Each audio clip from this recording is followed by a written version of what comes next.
All right, everyone. Thank you so much for joining on. Good evening. And thank you so much for joining us. My name is Aisa Canchola Banyas, and I serve as political director for Protect Borrowers Action. We are a nonprofit organization launched last summer in the wake of the Supreme Court's callous decision to deny over 40 million Americans of much needed debt relief. Our mission is to educate and activate and mobilize the millions of people with student debt across our country to demand bold action to address the student debt crisis and hold their public officials accountable when they prioritize the special interests over the financial well-being of their own constituents. So I am so excited for the opportunity to moderate tonight's conversation and wanted to take a quick second at the top to thank our partners, the American Federation of Teachers, the NAACP, and Move On for co-hosting tonight's event with us. It is incredibly timely because just last week, President Biden made history as the first president to recognize the life-changing impact of student loan debt relief in his State of the Union address before Congress and the American people. This, thinking back about how far this issue has come over the last decade, it truly is a victory and a testament to the strength of the people-powered movement to cancel student debt, and really the organizing of advocates and borrowers from all walks of life to really, stand up, to speak out and demand, that their leaders address this issue as the economic justice issue that it is, the kitchen table issue that it is, and provide working families with much needed relief that they deserve. Because we know for far too long, this issue of student debt had been swept under the rug for most politicians who were really quick to try to blame borrowers themselves, right? Despite the fact that so many of these students and families were doing everything our nation's education system was telling them to do. Go to college, get that job training, invest in yourselves and give back to your community. And what did students and families and generations get in return? They got saddled with mountains of debt. They were thrown into a broken student loan system run by servicers that were more interested in padding their bottom lines than serving the people that they were hired to help. And so we've thankfully seen, this shift more recently. And in the last 3 years alone, we've witnessed the Biden administration propose one of the most sweeping student debt relief programs in history. And despite the blatantly political decision by the Supreme Court to strike it down, we've seen this administration make unprecedented progress using every tool available to fix the broken student loan system and provide much needed debt relief for families and workers. And as a result, the administration has changed the lives of nearly 4 million Americans by canceling nearly $138 billion in student loan debt. And most importantly, they've made it clear that they are not finished yet and that they have tons of work left to do, and we agree. So tonight, we will be joined by a few of the leading voices that have been in this fight for a very long time. We will discuss the progress that we've made, but most importantly, the necessary work that lies ahead to really ensure that every borrower has the chance to be freed from the crushing weight of this student debt crisis. So with that, I am thrilled to introduce our first speaker, who has been in this fight with us far longer than this issue dominated the national headlines. Years ago, Senator Warren, working with congressional partners, Leader Schumer and Congresswoman Presley, introduced legislation to lay out this very path for student debt cancellation through executive action. And not only did she show her work along the way, she helped to build the national momentum necessary to get it done. And hours after the Supreme Court, struck down the president's program, she was there urging him to continue exploring other legal pathways to get this done. And so we are so lucky to have her. She never skips a beat. She's always in our corner, and we're just so lucky. We're even luckier to have her to join us tonight. So without further ado, it's my honor to introduce Senator Elizabeth Warren. Senator, you take it away. All right. Thank you very much, Aisa. And I very much appreciate you're also calling out my wonderful partner on this, Congresswoman Ayanna Pressley. We have been shoulder to shoulder on this all the way through the fight to get as much pressure as we could on the president, on the White House, and to lift up this issue. And without all of the people on this call, we never could have done this and gotten as far as we have. And I just want to start by saying we really need to celebrate the people who are on this call, the organizations, because we have a lot to celebrate thanks to your work. Now, you may have heard President Biden say at the State of the Union, as Aisha said, I hope you love that State of the Union as much as I did. That man is ready to fight. I like this. But he mentioned student loan debt, talked about it as an important part of what he's done. And I just want to remind everyone, the president has already canceled now student loan debt for nearly 4 million people. That is more student debt cancellation for more Americans than all of the presidents put together in history up to now. It is huge. Nearly 4 million people have a little bit more breathing room because of actions the president has taken to improve existing broken student loan programs. And I want to give you one example, the Public Service Loan Forgiveness Program, PSLF as we call it. The program has been around since the George W. Bush years, passed bipartisan. Between the time that the bill passed and the day that President Biden was sworn into office, only about 7,000 of our public service workers in the entire country had gotten any help from this program. And we're talking about teachers, nurses, firefighters, service members, people who work in state and municipal government, people who are entitled by law. The law had said, if you go out there and borrow money to get an education and then you use that education to benefit all of us in public service, we want to say that after you've paid a while, then by golly, we're going to forgive the remainder, cancel the remainder of your debt and wipe it out as a way for America to say thank you. Well, now, because of the fixes that the president has made to the program, nearly 800,000 public servants have had their debt wiped. Another program, the Income Driven Repayment Plan, or IDR, only had canceled debt for 32 people before Joe Biden became president. 32 people in the entire country. Thanks to fixes made by the Biden administration, now more than 930,000 people have already been canceled. They've had their debts canceled, and more are getting help every day. I'm going to celebrate the day we hit 1 million. There's more. Let me say a little bit about the SAVE plan. President Biden's SAVE plan makes monthly student loan payments for those who are making their payments more affordable. And here's the best part. As long as you're making those payments, your balance will never go higher than your original balance. The government will cover any excess interest, and that is a big deal. Now, the SAVE plan for people with modest income, your payment may actually be zero. It's really amazing how friendly this program has become. The program wasn't scheduled to get rolling until July, but the Biden administration is so committed that they're out here ahead of schedule. Starting last month, if you're enrolled in the SAVE plan and had an original loan balance of $12,000 or less, you're eligible for debt cancellation after 10 years of repayment instead of the typical 20-year timeline. In fact, the administration just announced its first round of debt cancellation under this policy, and 150,000 borrowers last month got notice that their debts had been canceled. Now, all of that is to say that despite an extremist Supreme Court that did everything they could to stop President Biden from canceling student loan debt, a lot has been accomplished in just the last couple of years. President Biden's work on student debt was part of why I wanted to bring a student loan borrower as my guest to the State of the Union. I want to tell you all about my guest. Her name is Benedette. Her story hits right at home for me.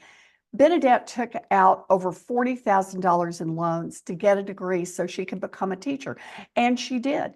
And for nearly 30 years, she was a Boston public school teacher teaching high school math. Go get them. But it wasn't easy. early on, she barely had enough money for food and rent. She worked to support her 4 young kids. At one point, she fell behind on her loans and she got hit with a $7,000 penalty. She worked 12-hour days. She picked up side jobs to make ends meet. She got back on her feet, started paying her loans again. She is exactly who the Public Service Loan Forgiveness Program is supposed to help. She applied for relief before President Biden became president twice. She was denied twice. But when President Biden came in and fixed this program, the $26,000 that she still owes in student loan debts was canceled. And as she said, she got to pay off her car loan and retire. And now, here comes the best part. She's doing what she loves. She's helping teach little kids how to swim. And to me, this is a powerful reminder of why we do the work that we do. So let me just close by saying this. We made a lot of progress so far, but we have a long way to go. It was the same day that the Supreme Court overturned Roe versus Wade and that they struck down the president's first debt cancellation plan. And President Biden used his authority to start an alternative path to create broad-based debt cancellation. The Department of Education right now is in the middle of that process. So think of it this way. He cleaned up a bunch of broken programs, but in addition, he is building a new program out of his ability to do that through what's called negotiated rulemaking. I'm pushing for the president to cancel as much student loan debt for as many people as possible, as quickly as possible. My partner, Congresswoman Presley, is doing the same. We are bearing down on this because we know who bears the brunt of the student debt crisis. Black borrowers are more likely to take on more student loan debt to pay for college and have a harder time paying it off when they graduate. I'll just give you one stat on this because I try to talk about this because it's so shocking. We've now watched people who are 20 years after having started college. The typical white borrower still owes 6% of their debt. Think about that, 20 years and they still owe money. But 6% means at least the end is in sight.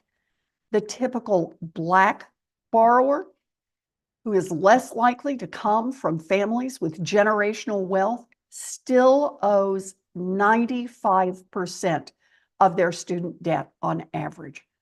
This is outrageous. You know, moms and dads are taking out loans and putting off retirement to help their children pay for college in order to achieve their dreams. And that is why we are fighting to make sure that people facing serious financial hardship, including parents who have their own student loans in addition to shouldering their kids' student loans, aren't left behind when their student loan debt relief. So look, there's a whole lot more to be done. That's why we're here this evening. There's much to talk about, but I want you to know this. I am staying in this fight. And it is critical that you stay in this fight as well. This is how we make real change. So thank you all for everything you do. I'm so grateful for it. Aisha, back to you. Thank you so much, Senator Warren. That was an amazing synopsis of just like all of the things that have been happening in this space. And we're just so lucky to have you just in this fight alongside with us. So thank you so much. And thank you for joining us for tonight's conversation. I'm very excited to introduce our next panelist. As a proud daughter of lifelong union members, I'm particularly excited to bring on Randi Weingarten, president of the American Federation for Teachers. For over a decade, Randi has led the charge to ensure that teachers and nurses can get out from under the crushing weight of student debt. She fought back against Betsy DeVos's brutal attack on PSLF, and she won and helped over 300,000 teachers and nurses receive $24 billion in student debt relief.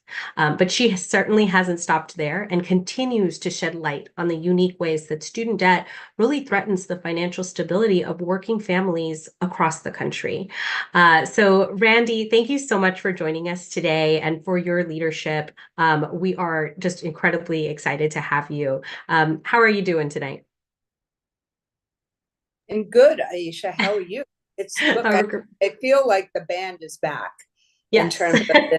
And, I want to say just what Senator Warren said, you know, um, what has been done in terms of the activists, the NAACP, AFT, but particularly Senator Warren and Representative Presley have been out there each and every day. How many times, Representative Presley, did we show up at the same time at the Supreme Court? Winter, spring, summer, and fall. But also the fact that the White House now had someone, who got student debt relief, introduced him as he unveiled the SAVE program and the first installment of savings in LA, one of our members for whom this was life-changing. At the State of the Union, having another educator with him in the box with Dr. Biden, also life-changing. And I think that the fact that people are now coming forward and saying, this was life-changing for me. I played by the rules. I did what I was asked to do. I went to college. I didn't want to have the debt. And if you're the first generation that goes to college in a family, you're going to assume a lot of debt. There's no intergenerational wealth to fall back on in many cases.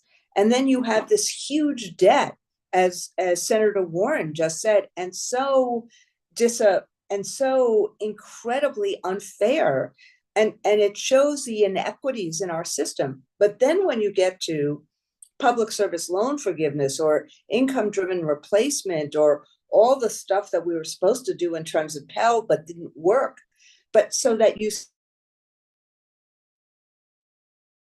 say to people under the Bush administration, and that if you work in the public service for 10 years, or you work as a nurse for 10 years, you work in the Army for 10 years, you work as a correction guard for 10 years, or as a teacher for 10 years, that the rest of your student loan is going to be canceled.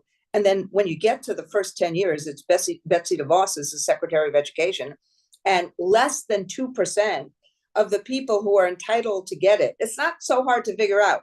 You work for 10 years, you have student debt, it should be excused. That's not so hard to figure out how to do that. But she creates such a bizarro system that nobody gets their debt canceled. You can see why people are saying, well, what has happened here? I played by the rules. I went into public service. This was an incentive to help me try and make ends meet. I delayed having a family. I delayed buying a house. I can't do it on my salary. That's what we're talking about when somebody says, oh, they're getting something they shouldn't get. That's who we're talking about. These are the folks we want to be in public service. So, of course, what are we going to do? We're going to fight. And that's what we did in 2018 and 2019 and 2020. And when we say elections matter, Representative Presley was really fighting it. I watched her day after day. Senator Warren was really fighting it. I watched her day after day. I've watched the NAACP and you, Aisha, and us really fighting it. But you needed someone in the executive. You needed the new president to do the waiver to change things. We filed a lawsuit. We won. We beat Betsy DeVos over that lawsuit, but she was never going to change things. She was going to keep us in court, longer than Donald Trump is delaying his, criminal actions. Every day we were trying to fight her in court. Navient, the same thing. You need someone who's the executive to say, I'm going to connect the dots. I'm going to make this work, and see how many people have now gotten from the waiver, gotten the relief that they were entitled to in a bipartisan way back to 2007. So, part of what, this this is, and I'm glad we're doing this tonight, is to actually debunk these myths about who's getting relief. We want people to be in public service. We want them to teach, and we want them to be able to have family sustaining wages and grow a family if they want to, and buy a home where they teach if they want to. And the same for other public servants. And that's what President Biden did. But it was a lot of our work to get that done. Now, the second piece I want to say is this. It's not over. It is great that we have public service loan forgiveness and that it's working. It's great that we have income-driven replacement and it's working. It's great that the SAVE plan is out there. But at the end of the day, what's going on right now? We say to kids and to young adults, go to college. College is your ticket to the future. And we don't do what other countries do, which is to say, and we'll make it manageable to you and for you. We do that K-12 in terms of paying for public education. But given how important college is, we have to do more. And that's why we are all pushing for another alternative again, because we know it's important to do. We can't just leave it where it is. We see the inequity that happens when you don't have intergenerational wealth. And the last thing I will say is this. Mohila has now replaced Navient as a really horrible actor. It's not simply that they, like, what were they doing in that lawsuit? Why were they used? Why did they have standing? But now what they've done is the same bad acts as Navient in terms of not answering the phone, not giving people what they need, not making sure that they are acting as a servicer for the people, not for their own profit. And the worst is when they say, oops, I made a mistake. And you thought you had a clean bill. You thought your debt was canceled and now it isn't. So the band is getting back together again to go after Navient as well. And I'm so glad that Representative Presley has talked about it. Representative Frost has talked about it. Senator Schumer, Senator Warren are going to hold hearings. And we will do, just like with Navient, just like with Betsy DeVos, we will do whatever we can to hold them accountable. Shame on them for taking what is now a good law and putting their profits ahead of people. Thank you. Thank you so much, Randy. I think what was so helpful is you really helped us take a step back and reminded us of how terrible things have been in the past and how things have drastically improved. Granted, our work is cut out for us, it remains, but just really laying out what the stakes are for workers and families with student debt. So thank you for your leadership, always being just down to fight on behalf of workers and families all over our country. So thank you so much, Randy. So our next panelist holds a very special place in my heart. Congresswoman Presley has been a leading voice in the fight for debt cancellation in Congress and has been a central figure in helping to really shed light on the real humans impacted behind the numbers. And, really kind of shedding light on how this is a kitchen table issue, really impacting entire families, and really also it derives from and exacerbates many of our deepest embedded racial inequalities and, the racial wealth gap in this country. So she has been a critical partner and also fighting to make sure that this remains on the top of the to-do list for the Biden administration. And that, we do not stop fighting until every borrower has a chance to be freed from their student debt. So Congresswoman Presley, I am so happy to see you, and I'm so grateful to have you on this conversation this evening. As I mentioned, you have really done a great job of just like shedding light on the folks behind the numbers. And I think that's because this issue is particularly, it's personal to you, right? And so I'm curious, what brings you to this fight? And also, I hear that you also brought a student loan borrower to the State of the Union last week. And so why was that important to you to bring someone directly impacted last week to the State of the Union? Sure. Well, it's wonderful to be with all of you to who I consider to be my movement family in this fight, in this work for student debt cancellation, which is not a nice to have, it is a must have.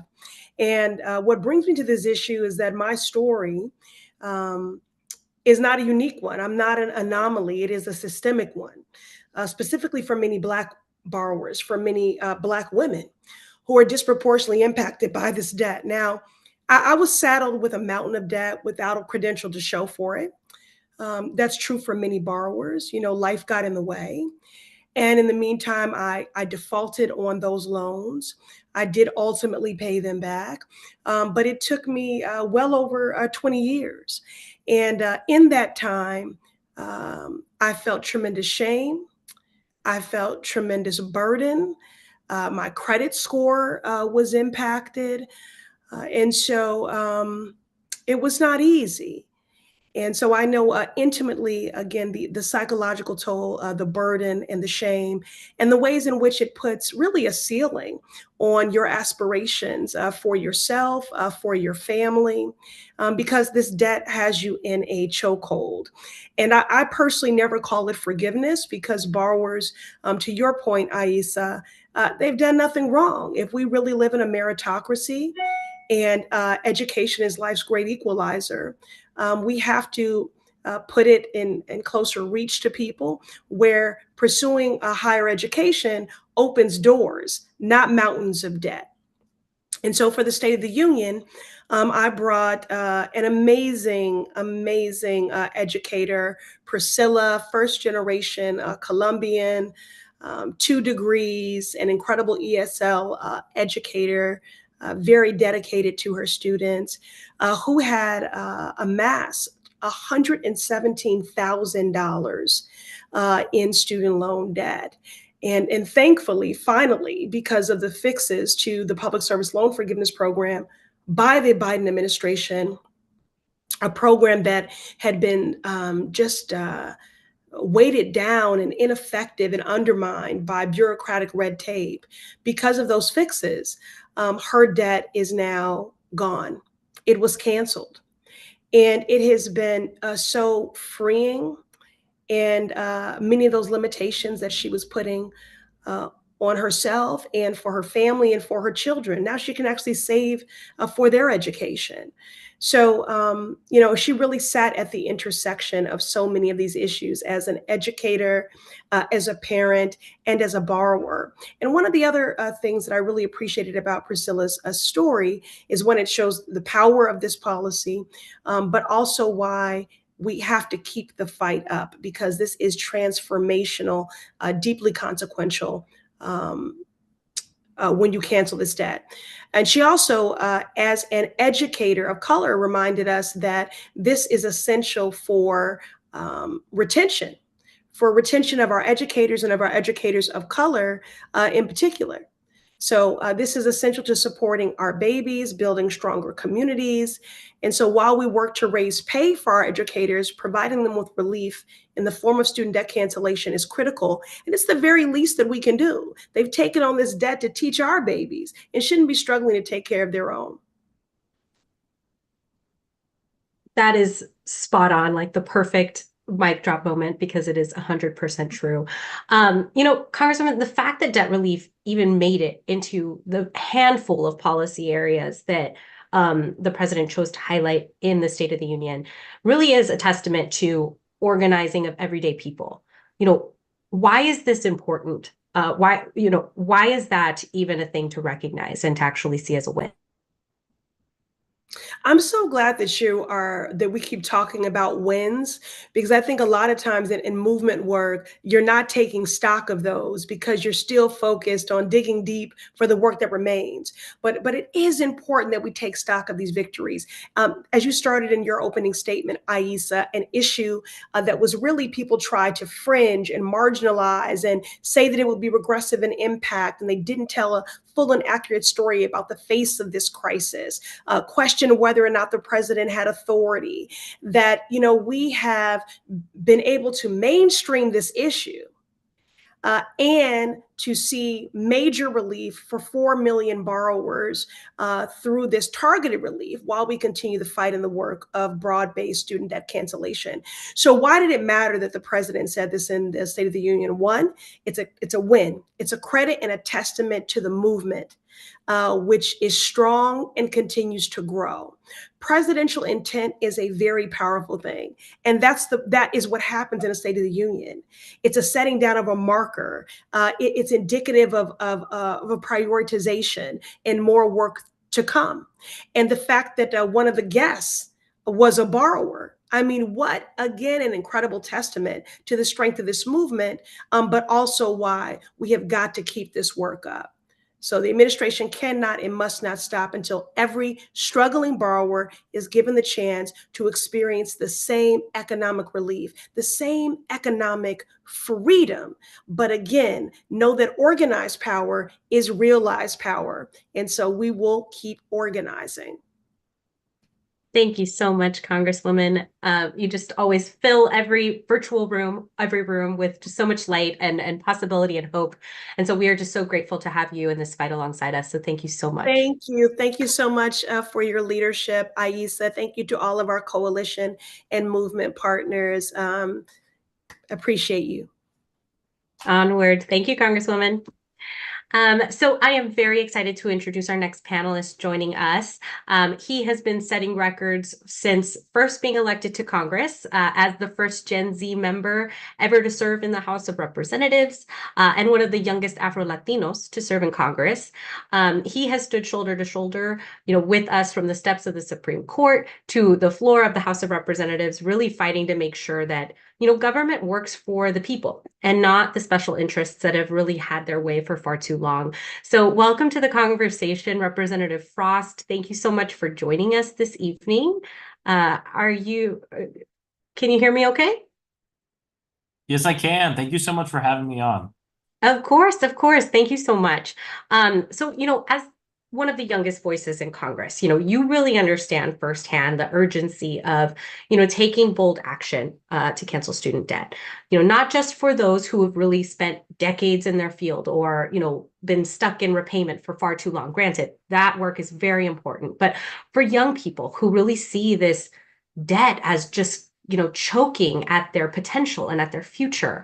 What do you hear from young people? I'm thinking Black and Latinx folks in particular, who we know have to take on higher rates and are more likely to struggle. What do they need to see here on, to get more progress on debt cancellation?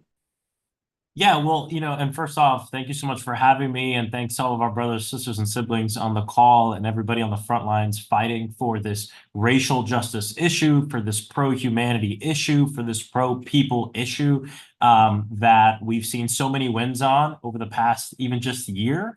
And that I truly believe that we will be successful in canceling all student debt and proud to work with y'all to do it. I mean, look, when I'm out knocking doors in our district, because we do year-round organizing work at home, I hear about this from all different types of people. And a lot of folks in this institution in Congress will have you believe, they want to paint this caricature of the type of person or, et cetera, who will benefit from this. And they want to make it as narrow as possible. So the average person sitting at home might say, oh, it won't impact me. I meet seniors who care about this. I meet folks with families, recent college graduates who care about this. I meet Black and Latino and minority business owners who care about this a lot. I meet musicians. I meet current students, right? It's all around the spectrum. Canceling student debt isn't just a young person's issue. Obviously, it's something we really care about, but this is an issue that will impact the totality of our people and the success of our country. When you take that kind of economic shackle off of that many people at the same time, we unlock a future of possibilities where business owners can, have more of economic freedom to do what they want to do as entrepreneurs, where musicians and artists have the opportunity to focus in more on their soul craft, which I believe is going to help save the soul of this country, our artists. When you think about people who have been sold this lie throughout their entire education and schooling, that if you go do this and you go in debt, when you graduate, everything's going to be okay. You're going to be fine. You're going to get that job and you're going to be able to pay it back. when people realize how much of a lie that is, it further sows distrust in our government. And I understand it 110%. So this is really an issue that is about everything. And I hear about it from everyone, and specifically Black and brown communities who really are receiving the blunt of the problem here. And so this is something that impacts everyone. We can't allow folks who are opposition to make this caricature that really is not the end all be all of the people impacted. It's going to impact everybody. And that's why I'm so proud to fight alongside of y'all to ensure that we cancel, yes, all student debt, but we also celebrate these wins that we have now. And so when a member of Congress votes against this, or a member of Congress goes out and speaks out against it, they got to know you are speaking out against your own constituents. I don't care where you live, rural America, urban America, I don't care where you're at. You're voting against your own constituents. And don't come up here and try to give us the damn lie that it's only impacting a small group of people. And all you got to do is knock one door and you'll get that message. That was amazing, Congressman. Thank you so much. And you are never shy in really kind of speaking the truth on these issues, and we are really grateful for that, and grateful for your partnership. And continue fighting for borrowers, at the doors and also on the floor of the House of Representatives, because there are definitely ongoing attacks on workers and families, and so we need all hands on deck to really kind of push back and push policies that will make people's lives better. And that's, at the end of the day, that's what this is about. So thank you so much, Congressman. We really appreciate it. I know it's a late night and you have had votes, so we are very grateful for your time, and appreciate everything you've done. Thank you so much. Of course. Thank you so much for having me on, and thank you for the fight that we're all engaged in. Look, at the end of the day, we're not in debt because we live beyond our means. We're in debt because we've been denied the means to live. That's it. And that's the message that's spread from the rooftops. So until we get those means, honored to be in a struggle with y'all. God bless. Amen. Thank you. All right. So our next panelist is an award-winning debt freedom expert. She's a personal finance content creator and the founder of Debt Free Gonna Be. Nika Booth created Debt Free Gonna Be to document and share her own personal journey to pay off over $200,000 in debt. And in doing so, she's grown her platform to over 100,000 followers, and has also documented her very own personal journey trying to navigate the long broken student loan repayment programs, including her very own PSLF cancellation story. And so she works to ensure that that more borrowers have access to digestible and actionable information that they need to get back on track with their student debt and also pursue much needed debt relief. So Nika, welcome to the conversation. We are so grateful to have you, and are just so grateful for everything you do to use your platform to break stigmas, to empower people, and to just celebrate folks who are able to get out from underneath mountains of debt. It's just so beautiful to see what you have been doing and what you continue to do. So we're very grateful for you. How are you this evening? I'm well. Thank you for having me. Great. So as I said, you have built this platform to really provide digestible, actionable information to folks. But this is more than a job to you, right? This is personal. You yourself achieved cancellation as a result of President Biden's, policies. So what was that like? And, in your view, why is cancellation about so much more than just the individual affected borrower? Sure. And I'm going to try to go through this story without getting emotional. But it's been life-changing and still a bit surreal. Before I received cancellation through the public service loan forgiveness waiver, I was carrying over $100,000 of student loan debt on my shoulders for years. And I actually owed about $20,000 more than I originally borrowed, despite making payments simply because of the way interest accrues on student loans, right?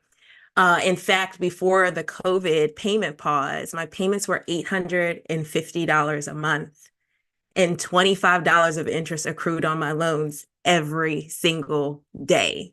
And so managing those loan payments with basic living expenses, as well as other financial obligations, it made it really difficult to get ahead. There wasn't much money left after payday and after making those loan payments to establish financial security and stability. by doing things like saving for emergencies or contributing to retirement.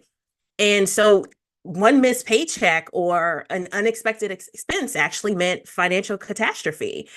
So as you mentioned, I've helped people in my community achieve cancellation by bringing awareness to it in a way that they can digest it and know how it applies to them. But a common theme in the people who have achieved cancellation, who are still waiting, haven't received any yet, is that student loan debt is debilitating, and it's also holding them back from getting ahead, from purchasing a home, starting a family, getting married, planning and saving for their retirement, also saving for their children's education, so that they don't end up in the same situation that we've been in, and or simply having room to breathe. And so, my community is just a sample size of the people who are suffocating under this debt and experiencing the same thing. And I believe that if you have so many people experiencing the same thing, unable to get ahead. I mean, we're not wrong. Like, we're not all making this up, right? There is a larger issue here. And the problem is the system. The system is broken and borrowers are stuck in the middle of it. And student loans were supposed to be a low cost, low burdensome way to fund an education and achieve the American dream, and they've become a roadblock to it. That is 100% spot on. And I think, what you brought up is, we can't all be lying here, right? These are not, the student debt crisis is not a result of personal failures. This is a systemic failure. Entire generations of folks have been weighed down because they were fed a lie, right? Yeah. That you could take on these debts and that they are going to invest, it's an investment in yourself and that you will be able to get out from the other side. And too many folks saw firsthand that that was not the case. And so that's why we push for these kinds of systemic, bold approaches to this crisis, so that we are trying to correct these types of injustices. And so, Nika, thank you so much for everything you do to just get information out to folks and really to empower folks to break stigmas around debt, and make sure that folks are able to get the information they need to improve their lives. So we are grateful for you joining us and sharing your story, because I think so much of this conversation happens with each side kind of talking past each other and without the real humans that are impacted really kind of centered along the way. So we really appreciate you, and thank you so much for joining us this evening. All right, y'all. So it is my pleasure to introduce our last speaker, Wisdom Cole, who is National Director for the NAACP Youth and College Division, and lead organizer for NAACP's 50K and Beyond campaign. And in this role, he serves more than 700 youth councils, high school chapters, and college chapters actively involved in the fight for civil rights and justice. He has been a leading voice in this movement to secure, debt relief. He is a very dear friend, partner in good, and we're just so grateful to have him, because he just brings all of him to this fight. So, Wisdom, welcome to the chat, if you will, and I'm so grateful to have you. How are you doing this evening, sir? I'm doing great. I'm on the West Coast, the best coast, and this has just been a phenomenal night. Nika, it's been so great to connect with you today, see all of your stuff on social media, and super glad to be in solidarity with you. And just all the people that you've brought here tonight have been a part of my student debt journey as an organizer, as an activist. It's awesome to be in community and collaboration with you, Randy, and the AFT. These are our movements that are working tangentially together. And so, this is really, again, another Avengers Assemble moment, okay? I love that. Avengers Assemble. That is so real. So Wisdom, the NAACP has really been a leading voice, in this movement, and really was critical in informing President Biden's original debt relief plan that would have canceled up to $20,000 in student loan debt for over 40 million people. And so when the court sided with special interests rather than upholding the rule of law, they struck down the president's original program, which was based on the authority under the HEROES Act. Within hours of that decision, President Biden immediately announced that he was pursuing an alternative path. We heard Senator Warren and Randy even mention this as well, under the Higher Education Act. And so you have actually been playing a critical role in informing this process. So what can you share on this? And why is this mechanism so key in making sure that we actually get this widespread relief that was promised across the finish line for folks? Yeah, no, great question. Part of the best organizing campaigns I've seen is when people have multiple strategies and multiple plans. And so even thinking about the coalition and the folks who worked so hard to get to even where we're at today, is that we were prepared for this, right? We knew that the courts were not on our side. We knew that they didn't represent the interests of the public. And so we were prepared at all costs to enact and use the Higher Education Act, which explicitly states that the Secretary of Education has the power to compromise, waive, or release federal student loans, right? And so part of the work that I did, even transitioning, and this was such an interesting experience for myself because it was going from being an organizer to being a negotiator in this negotiating rulemaking process with the Department of Education, right? Which was my first time doing that and understanding it, and understanding, the way in which we can actually stand on business in a different way, right? Making sure that we can actually use legislation to our advantage to actually ensure that we are creating widespread relief for all. This was a process that originally had 3 sessions discussing how we could use the Higher Education Act to cancel student debt, how to do it in a more targeted way, right? When we saw President Biden's first plan, it was a plan that was equitable, that said that we were going to cancel 20,000 for those who received Pell Grants and 10,000 for those who didn't. But this was an approach in terms of how can we actually target different groups of borrowers and ensure that they receive relief. And so through that process,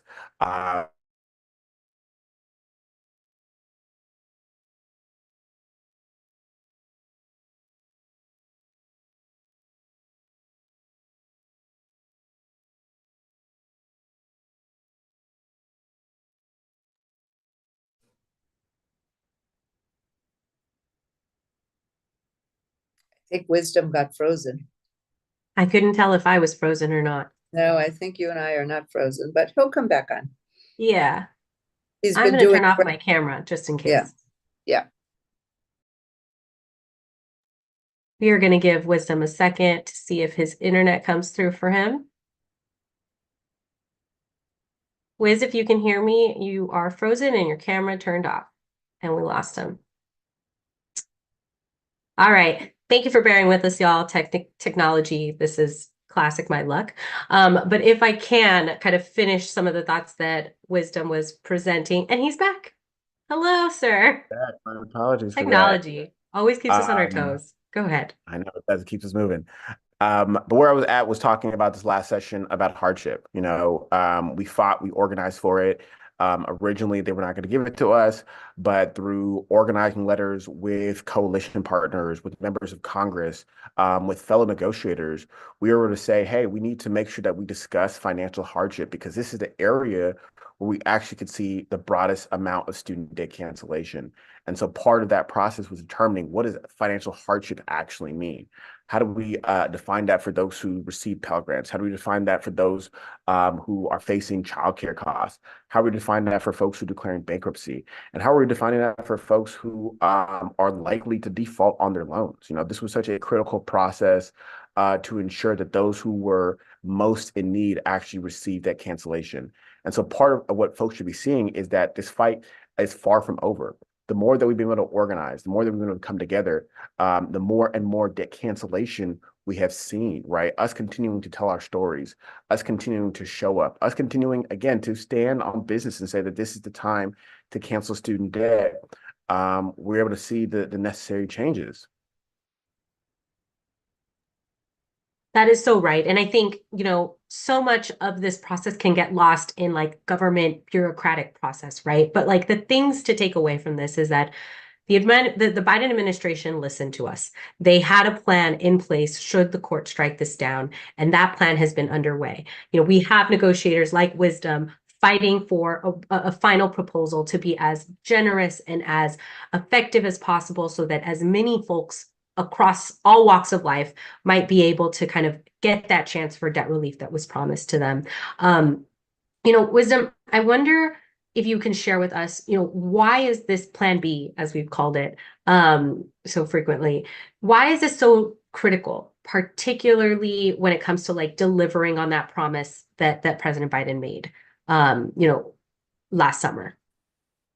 Yeah, you said it right there, right? It's about delivering on promises. When people make promises, particularly our elected leaders, particularly the president of the United States, we have to follow through, right? This is such a key issue for millions of voters. And so it's absolutely important that we actually see this through. Part of what we did throughout this campaign and why we've gotten this far is that we kept people accountable to the promises they made, right? We are coming up again on another presidential election.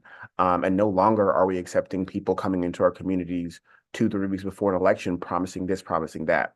It has to be about policy. It has to be about plan. And it has to be on the voters to also follow up and make sure that we are ensuring that we see these things through.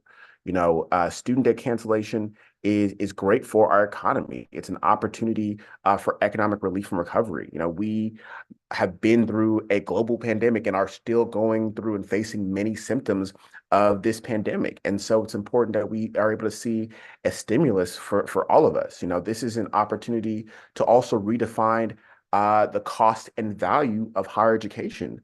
Because honestly, if we believe that education is a right for everyone in the United States, then education should be free, right? And so part of what we're doing is we are asking, and I have my shirt with me, this question of what is a world of me minus student debt?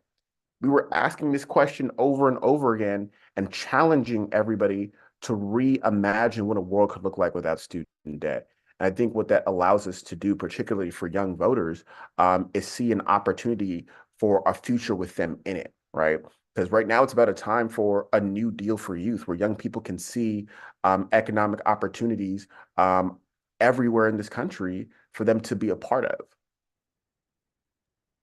I love that. Thank you so much, Wisdom. Thank you so much. That was just like, can't help but just like feel so much hope and so much just like fire. I feel just very fired up right now. So with that, that brings us to the end of this conversation. We have 1 minute left. I wonder if I can check on Randy and see if she wants to share any lasting thoughts with us as we finish up here. Randy, any thoughts? Just, all tonight, first off, you did an amazing job, but think about, as Representative Presley said, this is the movement community and how much we've all done and how to share stories like Nika did, to the work that Wisdom is doing on the negotiations, to be able to do all that, to actually have people fight in Congress over and over again, to have us as an advocacy community. We are taking care of the people who take care of us and fighting for the next generation to have that chance. It doesn't come automatically. It comes with struggle. And I just want to say to everyone, thank you for doing this, but also for showing all of our different faces and all of our different places in which we act, because it does take a community. It does take all of us. Thank you. Thank you so much, Randy. Thank you so much for all of our panelists who joined us, to shed light on why this issue is so important. We at Protect Borrowers Action are thrilled. This was our first ever event. You will certainly not be the last. So if you are interested in learning more about us, please do head over to borrowersaction.org and get involved and stay up to date on all of our efforts to fight on behalf of borrowers from all walks of life and at every corner of our country. So with that, thank you so much, everyone. Thank you for joining us, and I hope that you and your families stay safe and healthy. Thank you very much. Good evening.